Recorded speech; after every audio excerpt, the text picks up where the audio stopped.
Thank you, Aina, and thank you, Alif. Thank you so much. And to all of you who have joined, I'd like to extend a warm welcome to a great panel discussion today. Today, the title is Drone Industries Soaring Over Global Economic Uncertainties. Again, my name is Ray Lam from DHL Asia Pacific Innovation Center. The pandemic has certainly brought negative impact to many businesses, local and worldwide. But some sectors such as e-commerce, transportation, communication, etc., have got quite a handsome windfall due to the restricted movements, new consumer habits, and infrastructure bottlenecks worldwide supply chain. And how about drone and advanced mobility industries? How are they faring out? How are the players responding to these challenges, and what and how they can contribute to the economic growth, job creation, and safe operations? Today, we are very fortunate to have a very diverse panel joining from 3 countries. One of them represents a local Malaysian drone hero, aggressively expanding overseas. Another speaker focuses on advanced urban mobility, target to fly electrical autonomous passenger vehicles in the very near future. The third panelist has been observing the entire drone industry and providing analysis and insights for many years. Now, let me introduce our panelists here. First, I'd like to welcome Kamaru Mohammed, the founder and CEO of Aerodyne Group. I would like to introduce him a little bit, give you a little bit of background. Aerodyne is a Malaysian drone solutions provider that's ranked second in the world by the Drone Industry Insight. He was recently named EMY Entrepreneur of the Year 2020, EMY Technology Entrepreneur of the Year 2020 Malaysia, as well as SEBA Entrepreneur of the Year 2020. Kamaru led Aerodyne from a 3-person group startup in 2014 to a global company with a presence in 35 countries in just a few years. He is a TEDx speaker and a drone industry and AI industry 4.0 drone industry 4.0 speaker around the world. And auditor by training, Kamaru spent his formative years in the city of London before switching his career to the tech industry upon returning to Malaysia after a 10-year stint in the UK. Kamaru is an avid explorer and has traveled to more than 100 countries, both for business and pleasure. Welcome, Kamaru. Hi. I guess 2020, 2021 has reduced the number to a very limited place, but I'm sure you're happy to go around Malaysia, explore more before the MCO.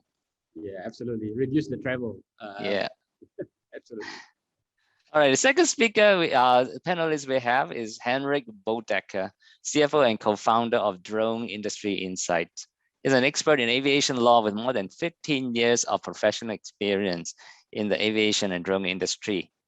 Graduated with a degree in economics, is managing the Drone Industry Insights analytic operations, financials, and strategy.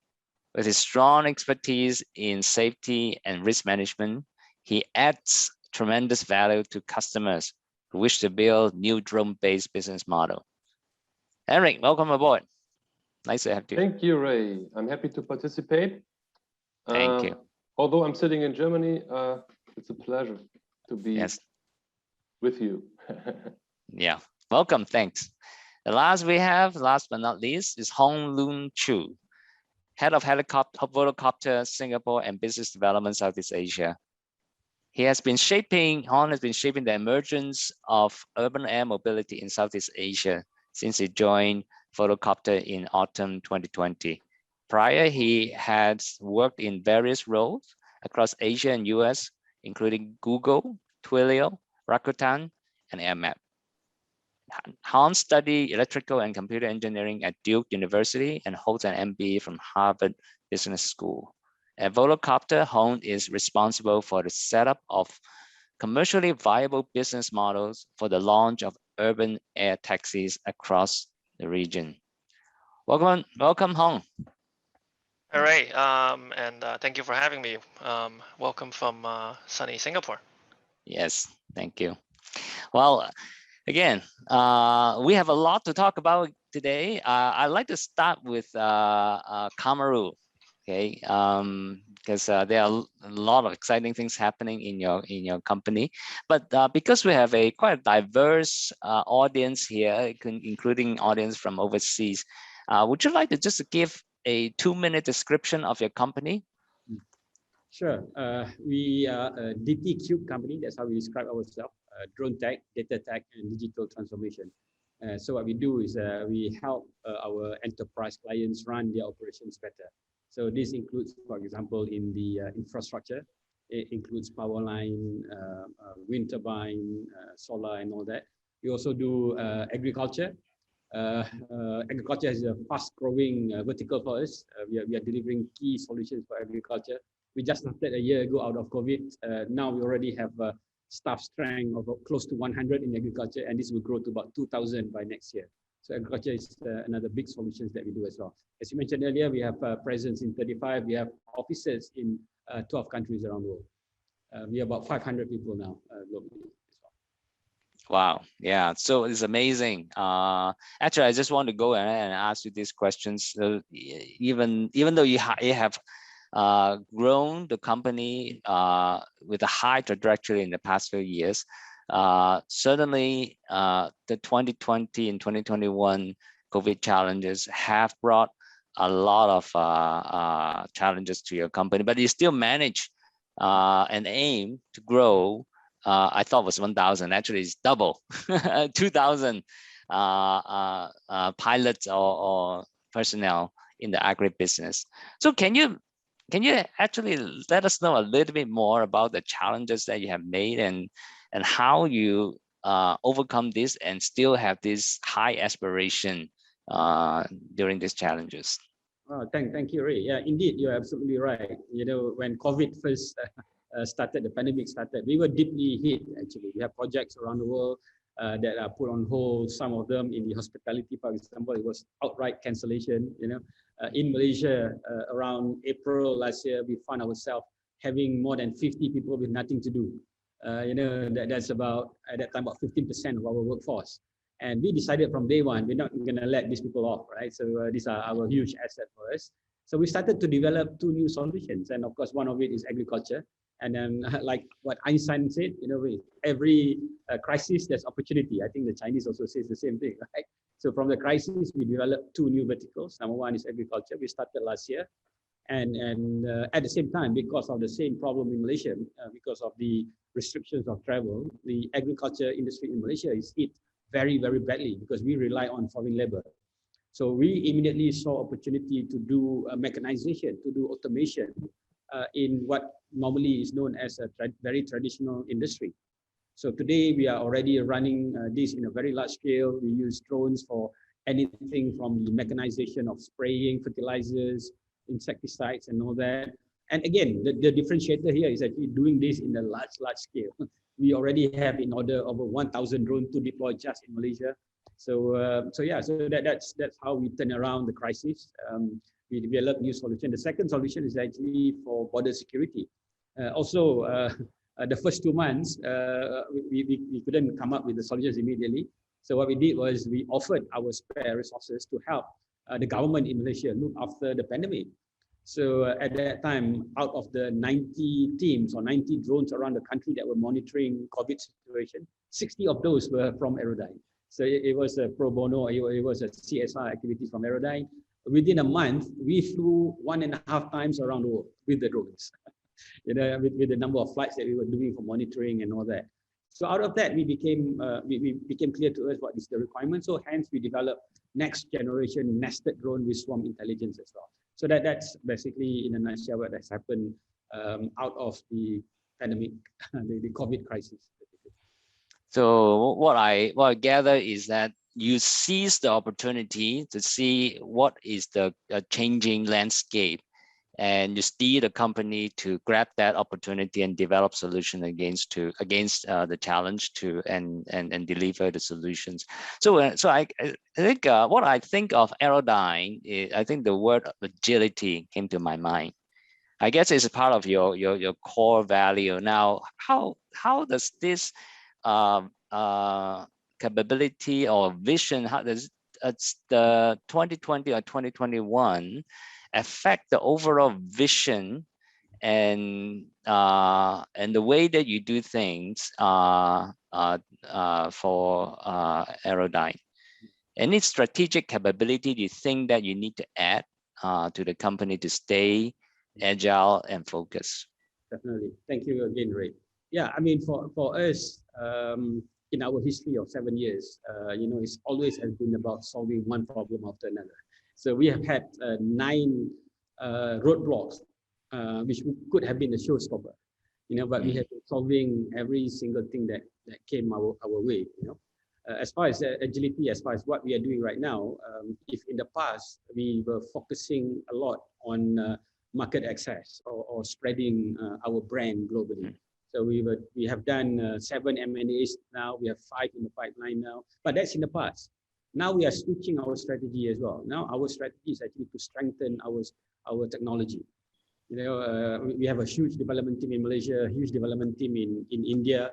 We're setting up office in Indonesia to do the same. And our next round of acquisition M&A will be technology based. So to us, we feel that the next phase of drone technology or drone industry will be very much driven by technology itself. It's no longer by the drone capabilities or the solutions that you or the services that you provide, but rather developing core technology, deep technology that will disrupt the industry. So we are switching our focus into these areas right now.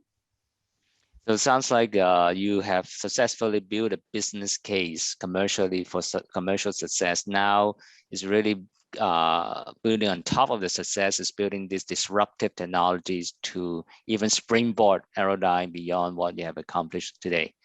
That's amazing. That's great. I have more questions for you later, but let's switch gear to Hong, to a volocopter. The volocopter is relatively new in the region and is from Germany. And I don't know how to say volocopter in German, but it'd be interesting to hear that. But can you give the audience a little bit of description of the company? Sure, thanks, Ray. I'm pretty sure the German way to pronounce volocopter is just volocopter, but I don't speak German, so and maybe maybe you should find I'm out. wrong. Maybe I should find out. Very good, Tom. Yeah, Henrik, yeah, thanks. I think we, of course, we see ourselves. So thank you for having me, and thank you for the opportunity to present volocopter. We see ourselves as a pioneer in urban air mobility. At the forefront of establishing the whole ecosystem. We're a bit of an old soul, I would say, in the industry. We've been around since 2011, so this is our 10th year in operations. The good news is, because we are still in the process of planning commercial operations, launching them in the next 2 to 3 years, right? And so, for us, we see ourselves as bringing the whole the end-to-end service with helps of our partners to deliver real urban air mobility to people around the world. How we do that is through first of all a family of aircrafts, electrically powered eVTOLs, vertical takeoff and landing aircrafts that are specifically designed for different mission types. So we do have air taxis that are for the short and long urban routes, right? So we're still very focused for traveling within an urban area. So that's the VoloCity and the recently announced VoloConnect. We have a heavy lift drone for routes in urban areas or tough terrains. The Volo drone that's built on the same propeller design as the VoloCity. And then, to complete the ecosystem, we have also the infrastructure to support these operations. So that is the Volo port, right? People tend to forget about the ground infrastructure that's very much critical to the launch of urban air mobility, as well as the Volo IQ, which is really the software digital platform that's going to make the whole operations work, right? So we bring all of these components together through a strong set of partnerships, right? In order to then deliver the end air taxi service to the consumer. We see ourselves as leading the pack, especially I think in terms of certification. So we are a German company, being within the jurisdiction of EASA, the European Union Aviation Safety Agency. We are the only eVTOL startup that has both a design organization approval as well as a production organization approval to, as you can kind of tell, to design and to produce what will be a type certified aircraft, right, to carry human passengers to the same safety standards as commercial jetliners. So your Airbus and your Boeings that you fly in today. So maybe I'll just pause there and hand it back to Ray. Yeah, thanks, Hong. This is truly exciting vision because all of us are dreaming to have that, right? I just can't stop thinking about when I first took on this job. Just can't stop thinking about crossing the border from Singapore to JB on a autonomous electrical VTOL. So it's a truly exciting vision. And you guys have an aggressive timeline as well. I heard on the news that you guys want to fly. You already have done a couple of eVTOL flights in France and in Singapore, and then you want to have air taxi service in 2024 Olympic Games in Paris. But at the same time, there are people that will be thinking, hey, we haven't even been able to fly drones here. Having autonomous passenger vehicle, is it too ideal? Yeah, what do you think? This region, especially when you come into this region, what did you find? How are you planning to conquer the difficulties and challenges over here in this area? Sure. I think as was just mentioned, right? I mean, I think we have many challenges that we need to face, and each one of them, you could argue, are on the critical path for us launching. But I think we've now seen the whole spectrum, right, in terms of all of the different pieces of the puzzle that are needed for us to really bring this to life, right? So the full UAM ecosystem, which of course includes operations, right? So the flight itself, the VoloPort, the VoloIQ platform, as well as kind of other infrastructure that's needed. Think MRO, think hangarage, etc. We see the feasibility and we see the viability, right? And I think what I'm happy to say, right, is that this is something that we see as very real and very possible, and it's a matter of time. We have, of course, an aggressive schedule, but what we believe to be also a very realistic schedule, given our experience so far in terms of understanding how aircraft design works. Yeah. And I think from a regulation perspective, one of the maybe shortcuts that we're taking, and it's not really a shortcut actually, is actually leveraging existing manned aircraft aviation rules, right? So in the beginning, actually, we will have a pilot on board to allow us to fly the aircraft with, of course, a full type certification. Again, certifying it to the same safety, 10 to the -9 catastrophic failure rate. And we will be able to take advantage of existing aircraft regulation rules so that we don't have to wait, for autonomous regulations to be developed around the world, which I think it's fair to say they are still in progress, based on Yep. our understanding in Europe as well as in the US and of course in this region. So I think with these factors and with this full spectrum in mind, we are very confident that we would be able to achieve commercial launch in the next 2 to 3 years. Yeah, I think it's a very smart way of doing it because now you highlight that the fact that the law and regulations is actually more ready for passenger type of vehicles than unmanned type of vehicles. And sounds like it is a very smart way of starting from that point on. And earlier you mentioned that you are the only company that is certified in design and production. I'm sure there are other advantages that you guys have over the other competitors, such as Joby, Archer, and Lilium.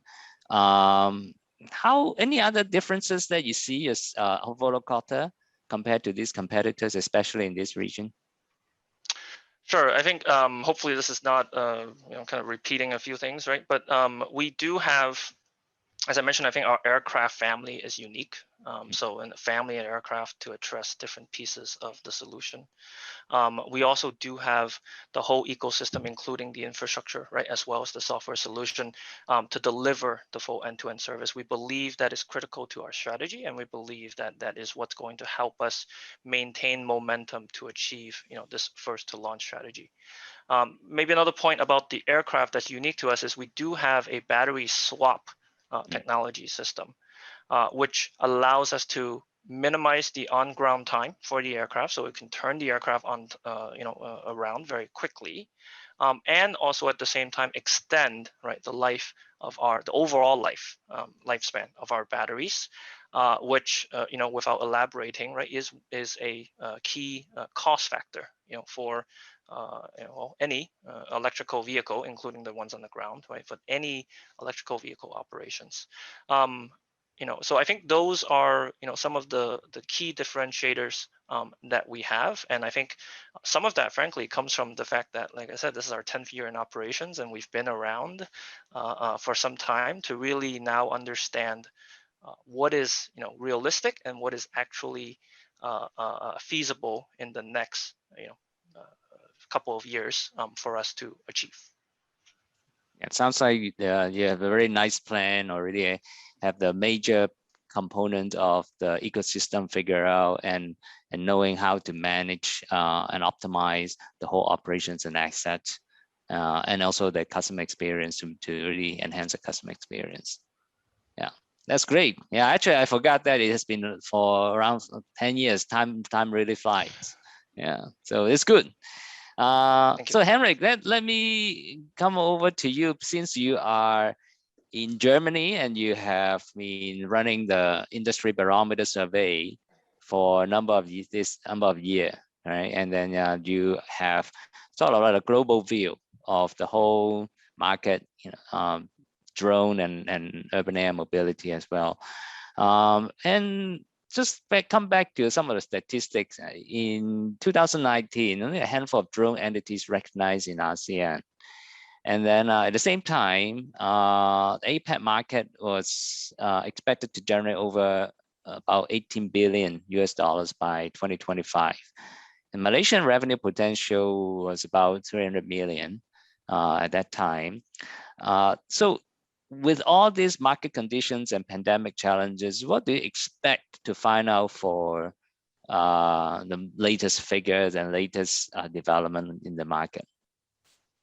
Thank you, Ray, for this question. First, I would like to introduce me and my company as well. As you introduced me at the beginning, my name is Hendrik Bödecker. I'm the co-founder of Drone Industry Insights. We founded our company in 2015, so 1 year later than Cameroon. We wanted to do the same as Cameroon. We wanted to do or to be a drone service provider. But at this time, we had really a lack of information and transparency about the commercial drone market. We knew that there are DJI drones in the sky already, but we wanted to do it professionally. But at this time, we had a big lack of information. So we said our new goal is, instead of operating drones, is to bring transparency to the market, to educate people who are in the same situation than as we are, to get knowledge. And since then, we established, and we created many drone market reports about the commercial drone market, but also not about the market, also about the industry, who are the players, what is the investment situation, etc. And what we also do is we not just our initial goal was to educate people, but in the meantime we also help drone companies themselves to get or to be more established, to help them with drone businesses to learn, to help investors to understand or to assess a company's future capability. So this is what we do now. So we do now a mix of market research, and we do consultancy also, due to our huge network in the world. And as you mentioned, Ray, one very important report we created the first time in 2018, because before that we thought that the information basis was not good enough or was not reliable enough. So the first one we created was in 2018, and the one you were mentioning we published last year in 2020, where you mentioned the numbers that the Asian region or the APAC market is 18 billions high in 2025. One side information: next month we publish a new report, new market report with new data, with a forecast up to 2026. So be excited. Next month we're gonna be. And what was not really obvious for many people is that not only in Europe or not only in the US there was a drone market, but also in Asia there was a drone market. I mean, we have DJI as the biggest markets, or the biggest company in the, not only in the consumer but also in the commercial drone world, and also in the Asian region. There were also at that time there were some companies who were doing drone services, because drones are not existing since 2014 or 15. Drones were established much more before that. Professional drones, a little bit more expensive compared to today, but at that time also there were companies flying. But I think that DJI changed a little bit the world, bringing consumer drones to commercial or professional markets. So this was starting or triggering a hype where many companies were jumping out of the ground, founding companies, hardware, software, services, and there was a very high growth rate. Unfortunately, last year it started. It was the Corona or the COVID pandemic which started, which on the one hand it was very challenging for many companies to survive this time. As Kamaru said, 50 people didn't have work, but you still hired them. So it was a rough time to survive this. But as Kamaru said, many people used this pause for reinventing, for putting more focus on what is the secret behind drones. It's remote work.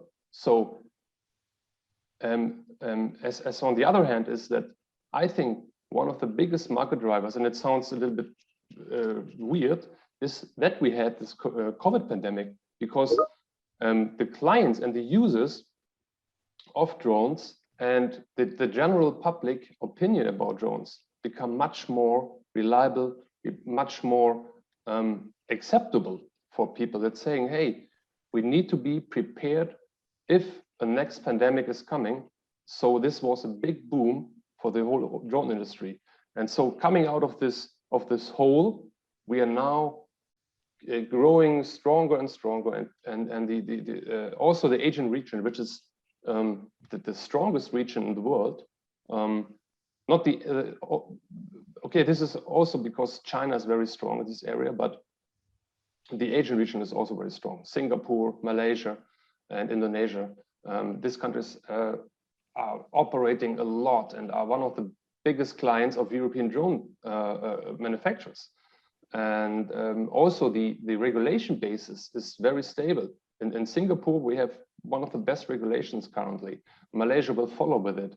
And also Indonesia is working on it to cover challenges to fly more complex missions than just being a wedding photographer. we need more complex operations to be established. So I think, besides the fact that the hobby market is a little bit saturating, the commercial and the professional drone market will grow continuously with around 10 to 15% average growth rate per year. Thanks. Yeah, it's still good to really good to hear that it's going. The drone industry is going really strong still, and then also the public perception and also the application from the commercial side is actually more is better and more acceptable to many companies as well as the public as well. So it is good, and we will explore a bit more, especially the regulation side, because Henrik, you mentioned that. But let me ask Hong one question before we go on the regulation side. So because Volocopter is also in the production area, and tied to, you mentioned it's tied to the manned aviation industry in some way. So I just want to bring back home to the Malaysian aviation sector, which is a strong sector. It is about $10.3 billion dollars industry with about 450 workers in Malaysia. But of course, it is also one of the aviation sectors, one of the hardest hit, right? You look at all airlines around the world, and Asia is now pivoted to do a lot more stuff. Now, you think that in your opinion, how can the aviation sector, both the private and the government side, it needs to transform, going to transform to be more involved in this drone and passenger urban air mobility development, and potentially create new types of services and future career and business opportunity in the market? What's your thought and opinion on that? Sure. I think at a high level, it's crucial that we approach urban air mobility as an extension of the current mobility solution. So, the existing aviation system, the existing taxi and ride-hailing system, right? And we see, right, we're very clear about the role that we play. We're not replacing, right, the entire mobility ecosystem. We are a part of it. And we, of course, hope to grow, right, and grow to be a bigger part of it. But in the beginning, we'll be a small part, targeting specific areas where we can really add value to our customers, right, when it comes to getting to a certain place with a higher reliability, higher speed, and really time savings, and greater comfort. If I come to Malaysia specifically, about 2 weeks ago, right, we announced our feasibility study that we're doing a feasibility study with Malaysian airports and our partner Skyports to really examine the suitable vertiport solution to enable eVTOL aircraft, considering, of course, the customer demand, the flow of customers, or the journey, right, as well as, of course, aircraft operations, making sure that the airspace is suitable, and this is targeted specifically at, the Subang airport, right, which is right outside in Selangor. And this will be, of course, part of the regeneration plan for the Subang airport, which will then put Malaysia as a country, we think, as one of the leaders, right, in the region when it comes to implementing UAM. So this is, I think, a initial, really the peak of the iceberg when it comes to showing the willingness, right, and an indication of how the country is pivoting and is willing to really change, right, with the times, with the pandemic, for example.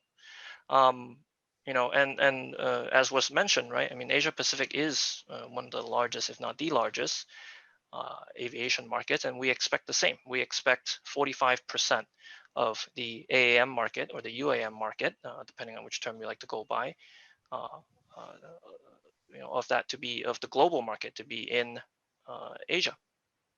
And that translates to, again, depending on which consultancy you would like to follow, about 9.5 billion US dollars, right? Just tick that in. So this is, we really believe that this will be a big industry, and that will be a new area of opportunities for the hundreds of thousands of aviation workers that are maybe struggling a little bit today in Malaysia. Yeah. And I guess, as you mentioned earlier, the whole ecosystem is there, right? It's not just the pilots, the hardware, but also all the support services, even the application software, and then the whole 9 yard. It will come along with that. Again, yeah, very excited to hear that announcement and partnership. Sitting in Singapore, I know that Singapore government is also very aggressive, and very being part of the partnership with Iskandar in DRZ. We are very excited to hear your MOU going with Subang Airport as well, because anyway, if anything that can help the whole industry move forward and be able to support the whole advanced air mobility or the drone industry, we should be part of it. So thanks for highlighting that, and we're looking forward to the success of it and the outcome of this study. Hey, Kamaru, let me come back to you on the regulation side. Since you are sitting in the Malaysia Economic Action Council as industry panel members, and which is chaired by the PM, right? Other than, what Hong has announced or mentioned was very exciting. Now, how are the what's the government and other relevant agencies are doing to support the growth of this drone industry and the air mobility industry? Policy, technology development, talent development. What's your what's your input on that? From policy perspective, I'm actually, to be honest, very, very impressed. When you are outside, you do not know what those people were thinking, right? The politicians and all that.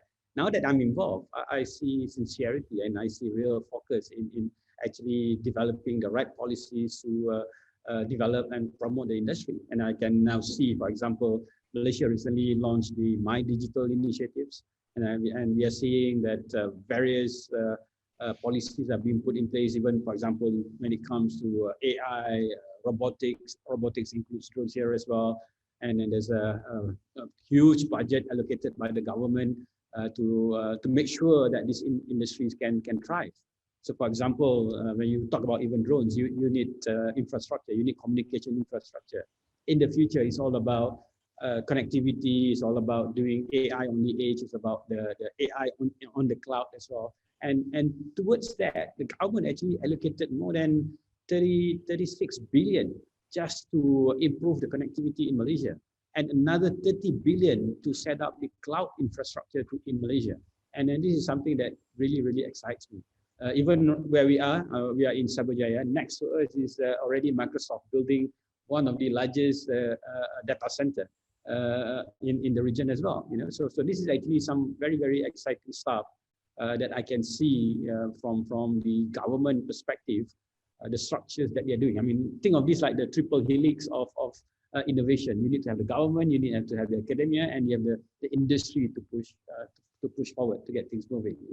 So from the government, I'm really seeing a lot of initiatives through MOSTI, for example. We are working on coming up with the robotics framework and strategy moving forward, what kind of resources that will be needed to do this, the kind of a review of the education system, for example, as well. We are talking about talents of the future. We are no longer talking about, what type of syllabus that we're talking about. Technological singularity is not too far away. Some say 5 years, some say 10 years. So the shape of technology development in the future is going to be totally different. When the collective intelligence of machine, of AI, is better than human. So when we get there, which is not very far away, the talents that we would need in country to develop the next generation technology would be massively different as well. And seeing that the government is seeing this, I really applaud this initiative so that to help increase the readiness of our future talents to evolve and deliver the requirements when the time comes. Really. So from an industry perspective, I'm very, very happy. And of course, being given a voice, then I'm able to actually share what are the challenges that we face as well. You know, some of them are funding challenge, for example, being in this region, funding is not an easy matter, you know, and of course, talent. Funding and talent is one of two key things for the digital economy. Very good to hear that Malaysian government has this high ambitions and also involving all around, looking at it at a 360 view, looking at talent, involving the private sector, developing the whole infrastructure that's necessary to support it. Looking forward, I can see that the sky is bright, even though now it's a bit of cloudy, but it will go away very soon, we hope. Henrik, so hearing from Kamaru, right, you see a lot of exciting things going on in Malaysia, the regulators, the government, and you mentioned, right, and earlier you mentioned Singapore and Malaysia are quite aggressive and have pretty good framework. So in your perspective, I mean, you have you've done a lot of work around the world. What's the outsider view in terms of regulation readiness in this region? It can be Malaysia, Singapore, and other ASEAN countries, especially when we have this big country, India, just recently relaxing their drone policy. Can you share your comments and thoughts? Of course, I can do. And what my most important changes are, when I can talk a little bit of the Indian regulations, is that they strongly reduce the paperwork for operating and certifying drones. This is, I think, very helpful for operating drones with a formally very complex permission system, and this can help a lot to push the local manufacturer market as well, and of course the operating market. But at this stage, I think that from my point of view is that India is definitely more an importing country. So the drones will still be imported for a longer time. So I think that is very good for the neighboring countries to try to enter or to access this market. I think that Cameroon already did, and so far. But I think it's going to be time to invest there, or to look out to India, to the market, because as I said, it's easier to get access. They also speed up and setting up an automated flight approvals for more complex missions, like the VLOS missions or flying over people or so. And it's not all based on the permission by the authority. It's more based on the self certification. This is really a kind of aviation, you know.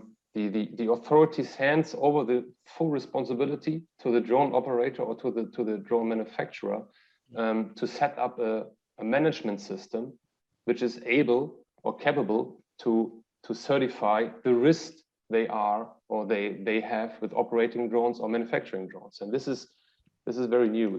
It's a challenge, I think, because it's not so easy to set up a self-certification system, but I think it's a breakthrough, definitely, that the authority itself is a little bit more out of the loop, because one of the biggest problems is currently that the authorities have to approve complex missions, and it can take months, not only in India, but also Malaysia and Singapore and all other countries.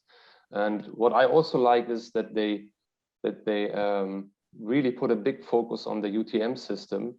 I don't know the exact name, Global Sky, I'm not sure about the name. And they start with one system only, which I like, because then they can test and collect data to then open it to more competitors or to more UTM systems in parallel to UTM service providers. From my point of view, what speaks a little bit against the global trend is that they still plan to have segregated airspaces for drones, like the drone corridors for cargo transport, etc. What I saw is that in other countries, they are tending to go away from this strategy to have segregated airspace, because reserving airspace for drones only is not really efficient, because all other airspace contributors or participants have to be involved in this also. So this is really complex and really complicated. So they said, why have a segregated airspace? We need a non-segregated airspace. So they have to, all the drones have to be integrated into the whole airspace system. And yeah, this is what I like. I mean, these rules are not published yet. I mean, they are announced and they are drafted. From my point of view, it's a very nice, it could be a benchmark, but I think that Singapore is on a very good way, and they already published their route, their drone routes. Malaysia is also working hard, as Kamaru said, working hard on very not permissive. Permissive is, I think, the wrong strategy, to have easy access to the airspace, but it must be a little bit strict to reduce the risk of too many crashes. You know, safety first. And I think that generally the Asian countries are on a very good way to have a very robust framework. Led by Singapore. Malaysia will follow, Indonesia will follow, and all the other Asian countries as well. It's amazing to hear that India took a little bit more hands-off approach in allowing some of the airspace to be sort of it may not be the right word, self-ruled, self-governed, but basically a little bit more take the initiative a bit more proactively. It's true that in Malaysia and Singapore, I think still more authoritative. They define the framework. But what you share about airspace control is very interesting as well. Yeah, we certainly what I have observed in the past half year or about 1 year is that Malaysian has also, as you mentioned, that has the regulators become a lot more progressive and proactive as well. So it is something that we hope that it could be. Of course, there's no right or wrong way to approach, right? And we hope that, as what Kamaru also brought up, the vision from the government, the leadership, there'll be a coordinated effort to make it work faster for everyone in the ecosystem. Just fast forward a little bit, actually. Maybe this question to Hong, because about urban air mobility, and I'm sure it is on your mind as well, right? Having cross-border passenger service. As I mentioned, the first day when I took the job, I thought about it. But what does it take, right, to have all this regulatory harmonization between countries?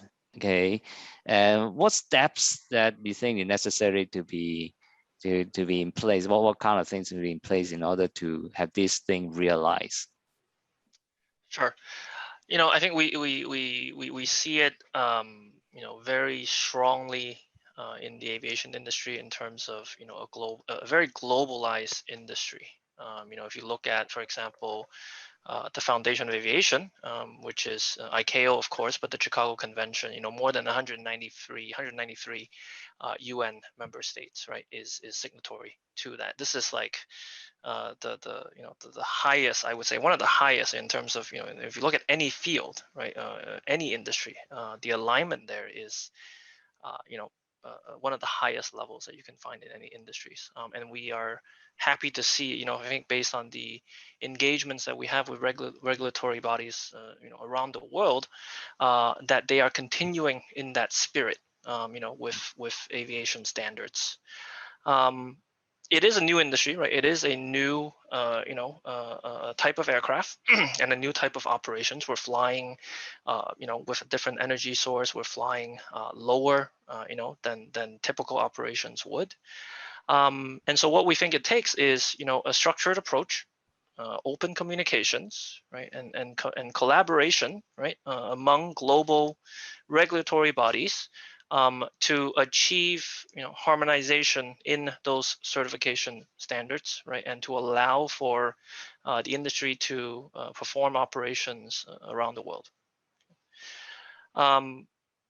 to give an example, I think our approach when it comes to, let's say, the type certification, right, is to first obtain the type to be type certified with EASA, and then to position the certification with CAS and with the FAA, right, with a concurrent type certification validation. I think both of these were announced last year, towards the end of last year, right? And this allows us then, of course, to take the type certification that we have in EASA and then operate in the US, and of course here in Singapore once the validation has been achieved, and of course other regulatory checks have been done.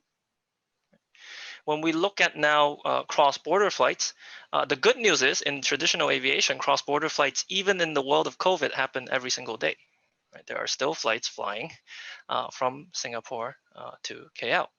And so, you know, absolutely, right, as a as an example again, we are internally studying, right, the possibility of cross-border flights for Singapore, you know, going to Malaysia, and we believe that this will offer unique time-saving opportunities, especially for we think the business, right, and of course stopover travelers, you know, for those who are coming in from the U.S. And Europe.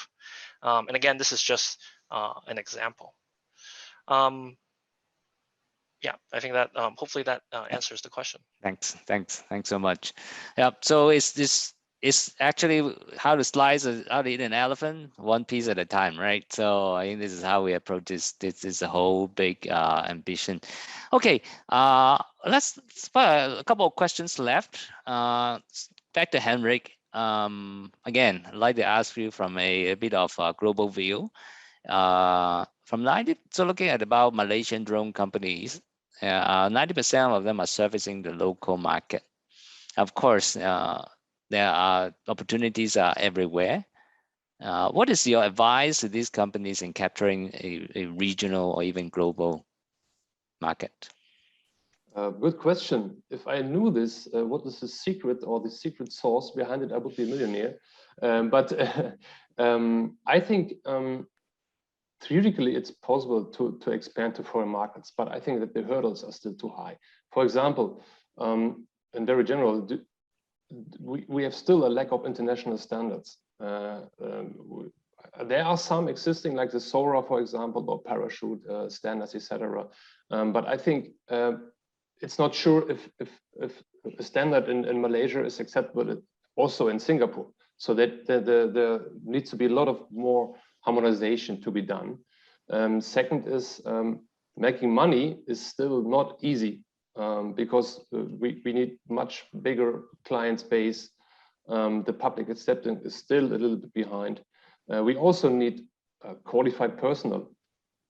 I mean, you get everywhere a wedding photographer with a Mavic, but honestly, if you want to do complex drone missions like for power line inspections or so, it's not easy to find qualified personnel, especially when you don't have international standards, for example, for training or for specific training in specific industries. And also, I think that the scalability of drone business is not given yet. I think that there are still too many different customized drone projects, which needs to be managed each by each and very specifically.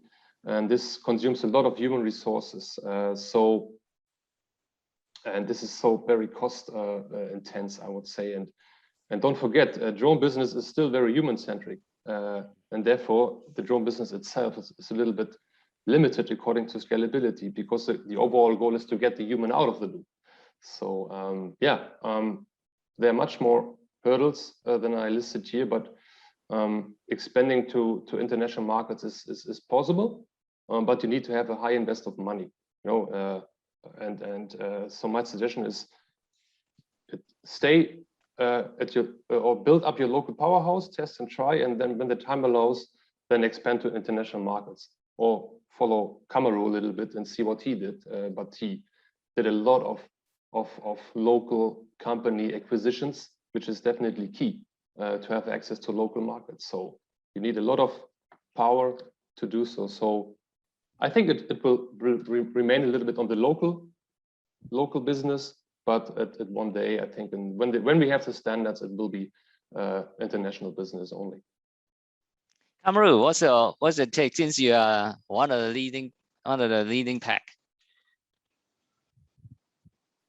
You're on mute.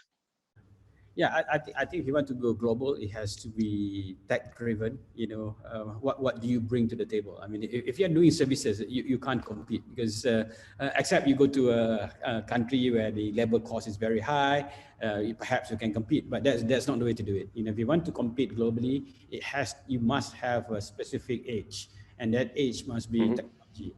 You know, what solutions do you bring? You know, whether it's software based, whether it's AI based. You know, what is it that you're doing? How are you disrupting the industry? So I think that's the secret sauce. Again, when you are if you are competing globally, you are competing with other companies too, from Germany, from America, from you know, Israel, from Japan and whatnot, right? So you must have technology that is on par or even better.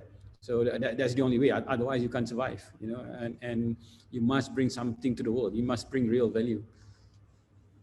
Yeah. Apart from that, actually, Henry also mentioned about funding. How about your company strategy next year? Going IPO, SPAC? Yeah, I mean, or MBA? Sure. We are raising our Series C next year. We have closed B. We have closed our B plus just last month. We are closing our C. C could be our pre-IPO as well. I mean, again, it's not fakes. I mean, we have a long-term strategy of what we are doing, which is really inching towards giving an exit for our current investor. So that will be the IPO. It could happen in as early as 23. It could happen in 24. It very much depends on how fast the economy can recover from the pandemic. But we are seeing and hoping that 22 will be the year. As it is, we sort of lose 1.5 years of our initial trajectory. But at the same time, we have these 2 new engines of growth that are actually bringing us to the next level as well, much bigger than what we were planning in the past as well. So yeah, so as far as funding is concerned, we have plans to go for Series C next year. Okay, thank you so much. All right, so I'm just looking at the time. It's 2:54 now. We have probably a few minutes for questions. I'm looking into some of the questions. I think a lot of them have been answered by our panelists. I think one of the things about, I think there's one question regarding agriculture, and it said that basically the question asks about the potential of drone applying to the agriculture sector in the Malaysia and ASEAN region, which is a huge industry. But the cost of acquiring the technology, it have to be pretty low to ensure this convention industry can adopt the technology. What do you think the government and the industry can work together to push some technology sustainable and to fast track the adoption of drone industry in the agricultural sector without hurting the farmers and the small planters? Maybe Kamaru, since you're in this sector, can you share your thoughts? I mean, the question is spot on. At the moment, to be honest, if you just to look at it from the economic perspective alone, it does not make sense. The cost of operations is really high and whatnot, right? But this is about economies of scale. You do it on a very, very large scale, and you can work based on the value realization. You can work on reducing your costs when you have volume, and that's actually what we do. Fortunately, we have the support of our stakeholders, of our investors.